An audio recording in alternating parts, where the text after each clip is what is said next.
Escape Pod. Episode 1010. Grifting the Zaxonite, by Cooper C. Wilms.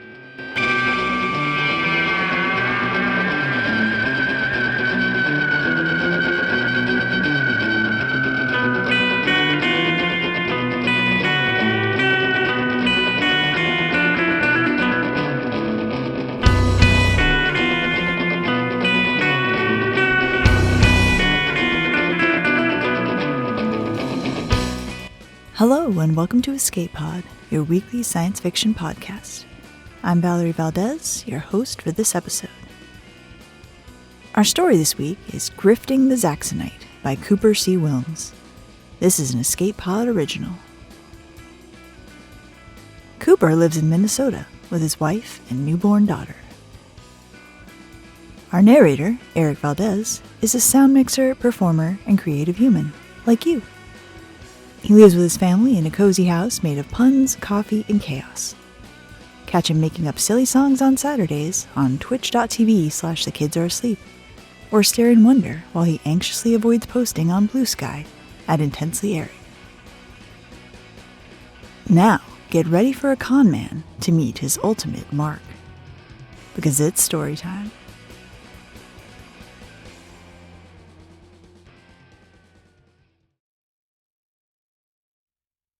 Grifting the Zaxonite by Cooper C. Wilms.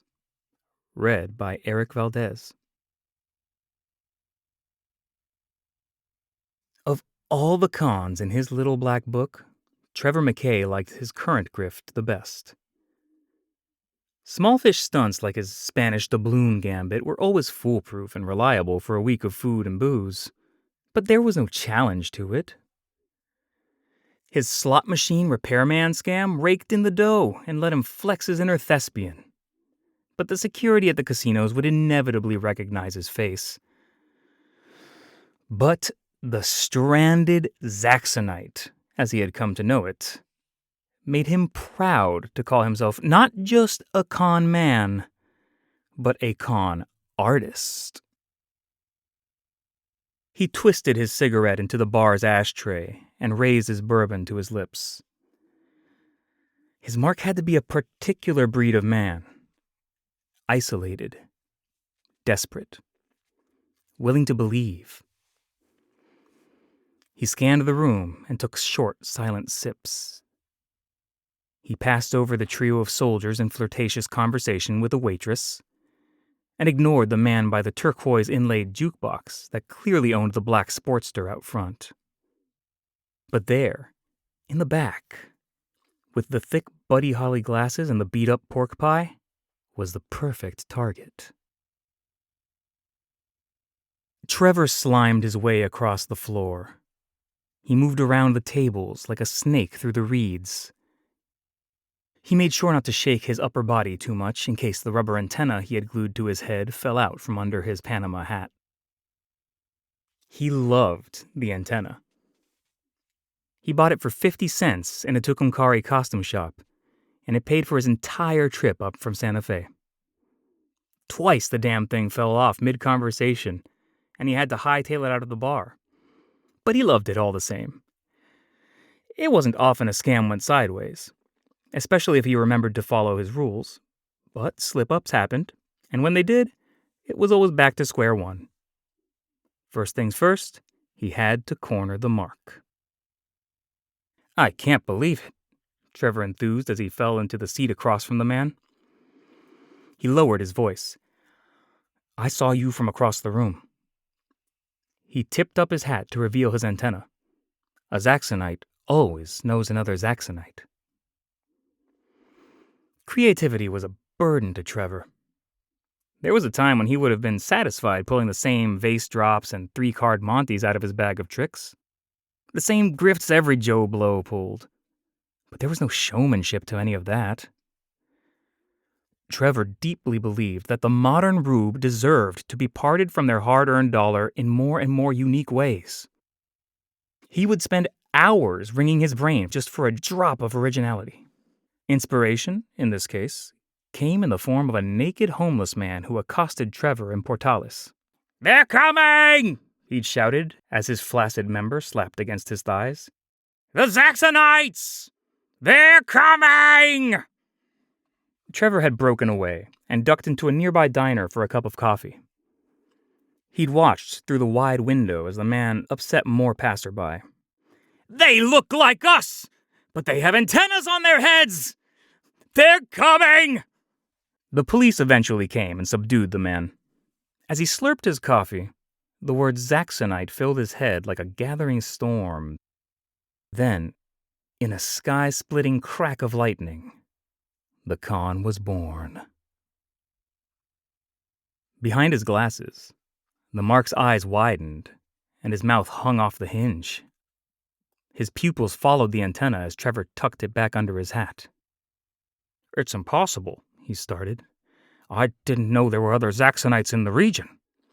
The Mark lifted the front of his pork pie and let his antenna, one that looked exactly like Trevor's, only fleshier, fall past the brim. Trevor's mouth became a dry, lifeless stretch of desert. Suddenly, the naked man didn't sound crazy anymore. What was the second rule of a con? Be confident. Confidence felt like an impossible act when his mind whirred like an engine without a belt, and the veiny appendage on the Mark's head seemed to pulse. I lost contact when I landed, the Mark said. I've sent out signals every day, but I don't know if I was getting through to anyone. You got through, Trevor reassured as coolly as he could. They sent me here to help. The Mark flashed a smile, teeth too perfect to be human. What's your name? Never signed the crime, Trevor thought to himself.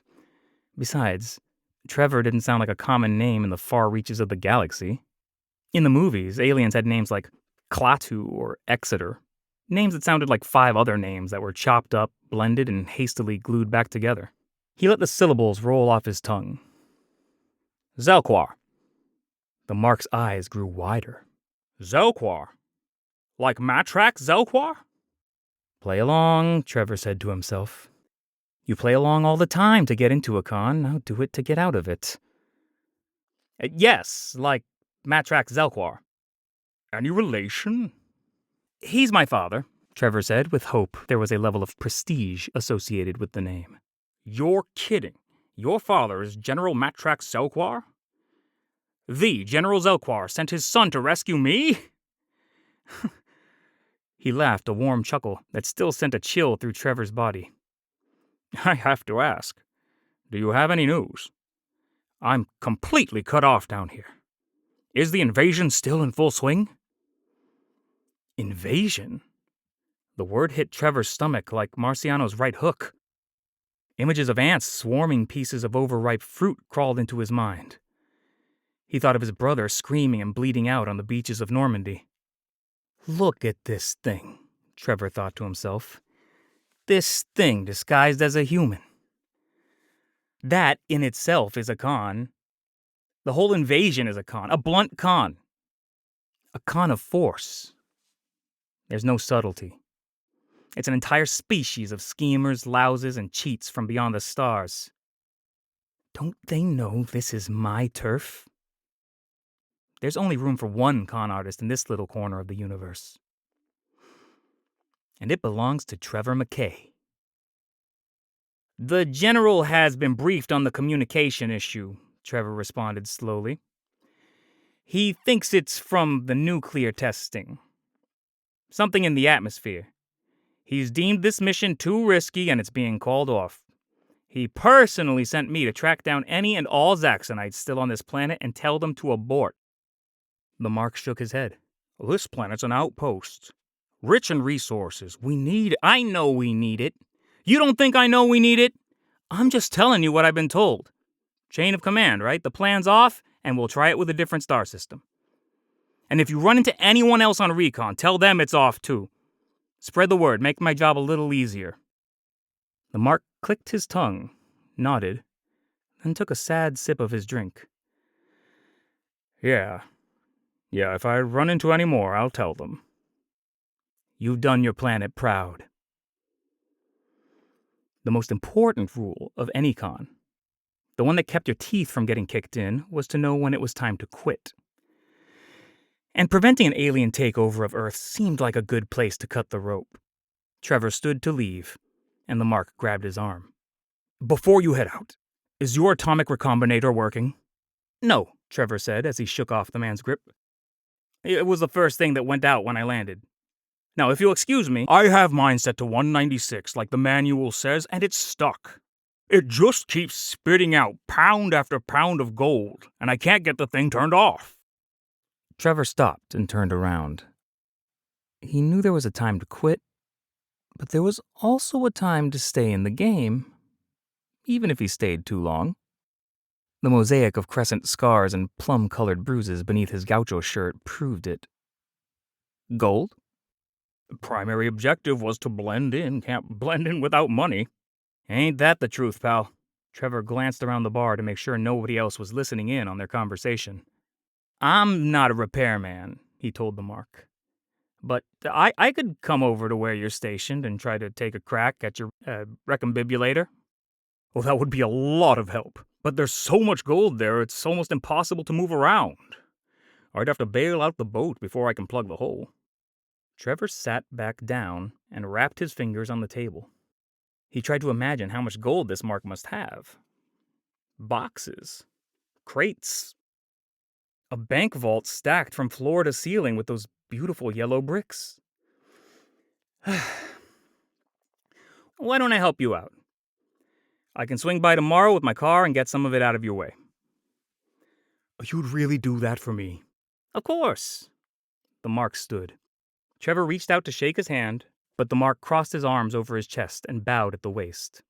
Trevor hastily returned the salute. "Meet me here at the same time tomorrow." "Same time tomorrow," Trevor echoed. The alien turned to leave, then turned back to Trevor. I hate to ask this." "Ask away." "I do need one more favor. I was going to offload some of my gold at the pawn shop today, but I never got around to it. Do you think you could spot me a few for the cab ride back home?" Trevor smiled. What was a few bucks when he had millions of them coming his way? The Zaxonites have to stick together, don't we? He peeled open his wallet, pulled out the last of his bills, and pressed them into the Mark's palm. "And don't let anyone tell you the Zelquars aren't looking out for you." The Mark gave another quick salute and left. Trevor felt light on the inside. He felt like he could float off into space. This night took the stranded Zaxonite to a brand new height. Who else, other than him, could stop an alien invasion and turn a profit off of it? And what a profit! He could buy a mansion. Hell, he could buy an entire private island and build a dozen mansions on it. There were con men, and there were con artists. Trevor was past that. He was a con god. A curly blonde waitress sauntered up to the table. "Get you anything else, hon?" He couldn't believe his luck, and he was ready to keep the good times rolling. "You ever make it with a Zaxonite, baby?" She gave an annoyed huff and tucked her hair back behind her ear. "Zaxonite? Nothing but a bunch of deep space lowlifes." Trevor sat up. "Lowlifes? Don't give me that. Everyone knows Zaxonites have been trying to pull these stupid invasion scams for years now. Only humans fall for it." A thin reptilian tongue flicked out from between her bubblegum lips, swabbed one of her bright blue eyes, then darted back into her mouth. "Besides, we got here first. Why don't you guys go find your own planet to leech off of?" She ripped a sheet of paper from her pad and laid it in front of Trevor. "Pretty sure your buddy stuck you with the tab, by the way." You can never trust a Zaxonite. The waitress walked away, and Trevor stared down at the bill. "No, you most certainly cannot," he said with a bitter laugh. "Can't trust them at all."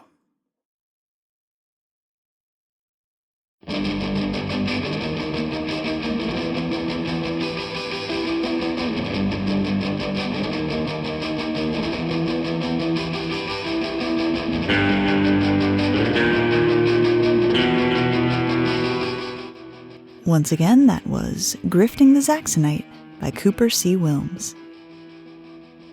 John Rogers of Leverage fame once said, "You can't con an unknown mark."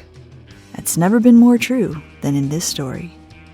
Our canny con man considers himself a connoisseur of confidence games, an artist practicing his art on a credulous populace who deserve a good quality scheme to separate them from their money. Some prey, however, are easier to manipulate than others. One of the joys of a story about grifters is simultaneously rooting for the grift to succeed, no matter how the odds are stacked against the protagonist. The more challenging, the better. And for the grift to fail in such a way that the character gets their comeuppance for taking advantage of people. There's something of the trickster god in these tales, glancing slyly at us to suggest we're in on the grift, even as we're the ones being fooled. Often we know or think we know what will happen, but how precisely it plays out is where the fun lives, and where poetic justice can be served one way or another. Here we find that the easiest person to con is a fellow con artist, and a convincing antenna will only get you so far in this universe, which is both stranger and more familiar than we might expect. Stay sharp, folks. You never know when you might run into a Zaxonite of your very own. Escape Pod is part of the Escape Artists Foundation, a 501c3 nonprofit, and this episode is distributed under the Creative Commons Attribution Non-Commercial No Derivatives 4.0 International License. Don't change it. Don't sell it. Please do share it. If you'd like to support Escape Pod, please rate or review us on Spotify, Apple Podcasts, or your favorite app. We are 100% audience supported, and we count on your donations to keep the lights on and the servers humming. You can now donate via 4 different platforms. On Patreon and Ko-fi, search for Escape Artists. On Twitch and YouTube, we're at EA Podcasts. You can also use PayPal through our website, escapepod.org. Patreon subscribers have access to exclusive merchandise and can be automatically added to our Discord, where they can chat with other fans as well as our staff members. Our opening and closing music is by Daikaiju at daikaiju.org. And our closing quotation this week is from Allie Carter, who said, "Every decent con man knows that the simplest truth is more powerful than even the most elaborate lie." Thanks for joining us, and may your escape pod be fully stocked with stories.